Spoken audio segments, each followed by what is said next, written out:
Okay, welcome to All Things Music, episode 64, the Saturday edition. Um, Today we're going to talk about professional organizations and associations, in particular for musicians, because that's what our topic is for this particular playlist. Um, there's reasons why it's a good idea to join, and I'll give you these, and then I'll talk a little bit about the ones that I've been in, and give you some leads for some other ones. So, first, why bother? Why join an organization or an association? Well, first, peers. We have a shared interest generally. When we join in an organization or an association, we are with other people who share the same interests that we do. Um, I'll make mention quick that one organization I was involved with was the Disabled Drummers Association, and there were other disabled people in there who played drums. So we have a common interest. Networking. A lot of times, maybe you're just starting out, and you might meet some people who are higher up, who might be able to give you um, either themselves employment for you, or just having a network to build and grow. And then you have names and people in all different positions and all different levels of what you're involved in. So someday down the road you can fall back on each other. um, I got some notes here. So yeah, shared tips and tricks of the trade. Um, there's publications that you can get involved in, conferences.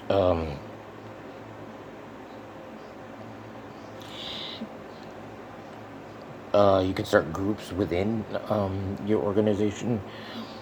Um, Sometimes there's a free publication. Sometimes when you pay dues, if there are dues to be paid, you would get like their newsletter or whatever it is.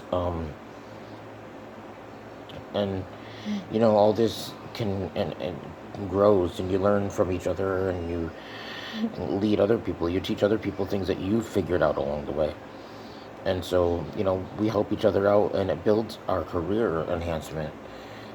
We can do more things. We gain more um, things and tips and tricks and tools for what we do.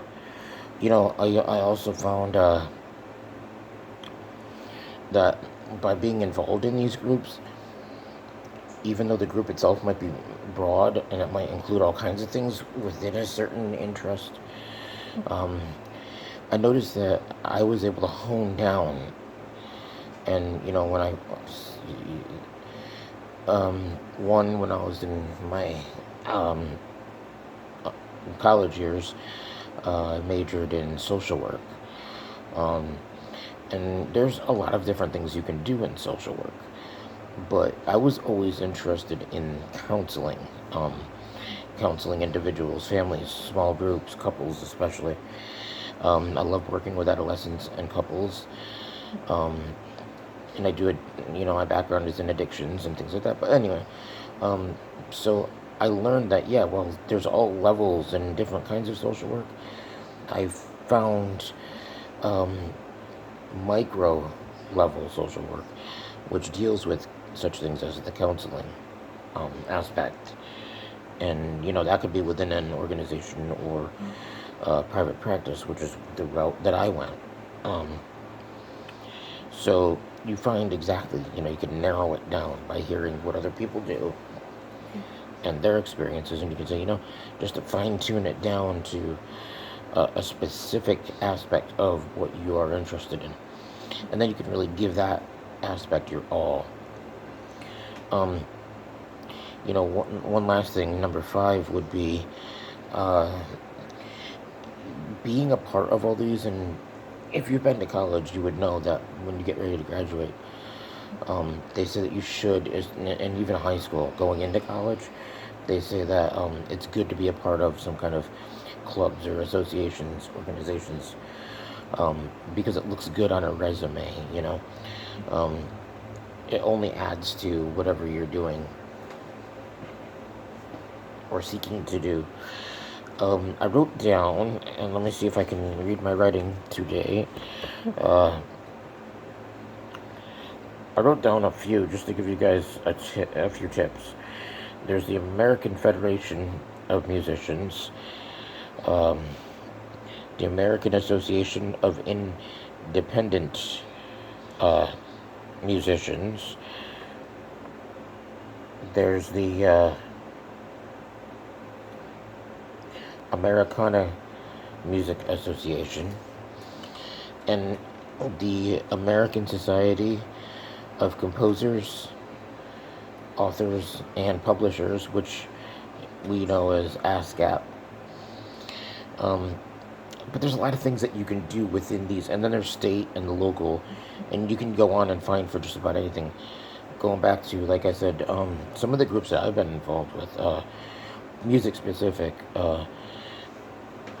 I was in the National Musicians um, Association back in the day, briefly, which I don't remember how I found these guys, but there was somewhere along the way, back in the early 90s, I came across the Disabled Drummers Association, got involved with them, and, they've kind of dwindled in recent years. It just seems like, I don't know, everything just seems to kind of dissipate.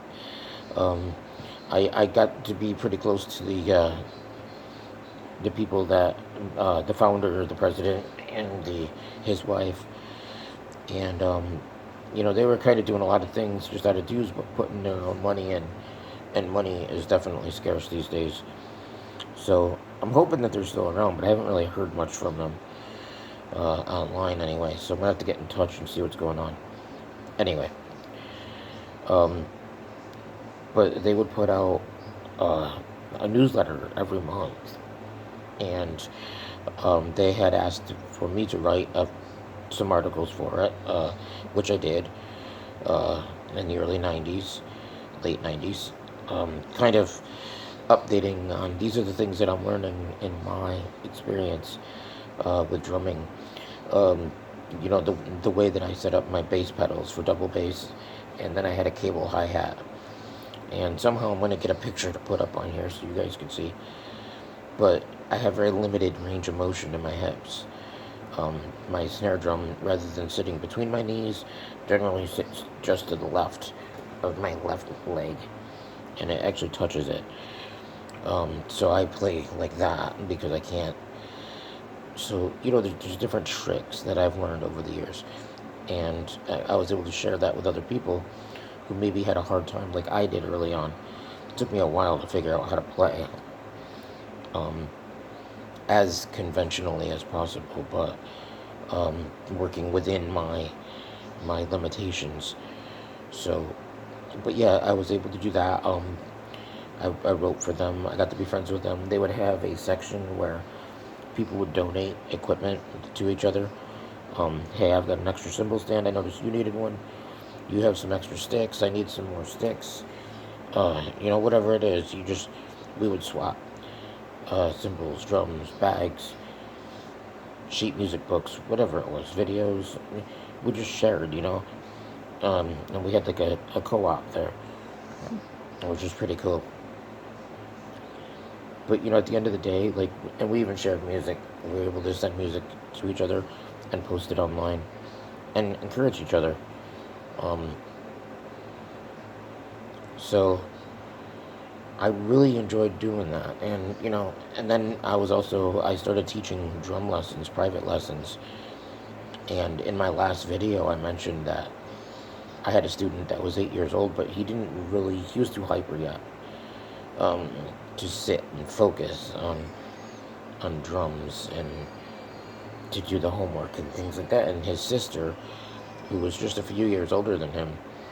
She was, I think, 12 when I started with her, and she ended up doing his homework, and she started taking an interest in drumming. So she started taking lessons from me, and she was with me for a while. Um, and she liked the punk rock stuff, the Ramones, and the younger. So she was taking Back Sunday, things like that. Um, but she really did well in lessons, and so I was able to write about her a bit and share, like, because it's another group that's not a large group. You don't see a lot of disabled drummers out there. Certainly not like me, wheelchair dependent, who actually put 150% in. There's people that are trying, and I give them props. I do give them props. But to get out there and play like in a metal band or whatever, and pull it off and play up to par with other people, which I don't, I'm not trying to be prideful or anything like that. I've actually had people like Johnny Kelly and Courtney Love and even people on the Christian side of things just, really give me a lot of props for my playing. The studio we recorded in, Jeff Evelier, who was a guitarist for the Allman Brothers back in the day, he when we were recording in 2009 one of my CDs, he actually held the phone up. He had called a label and held it up and was really impressed with, you know what I mean? So it's just people, when you give it your all, and you do a good job, people will notice that. And so I've not met a lot of consistently working musicians that are disabled. Just real quick here, Candomusos, Candomusos, is another good one. Candomusos. Dom Familaro is a session drummer who actually, I got to see a clinic of his some years back. He met Buddy Rich and some other greats, and had time to like sit and talk shop and jam with them.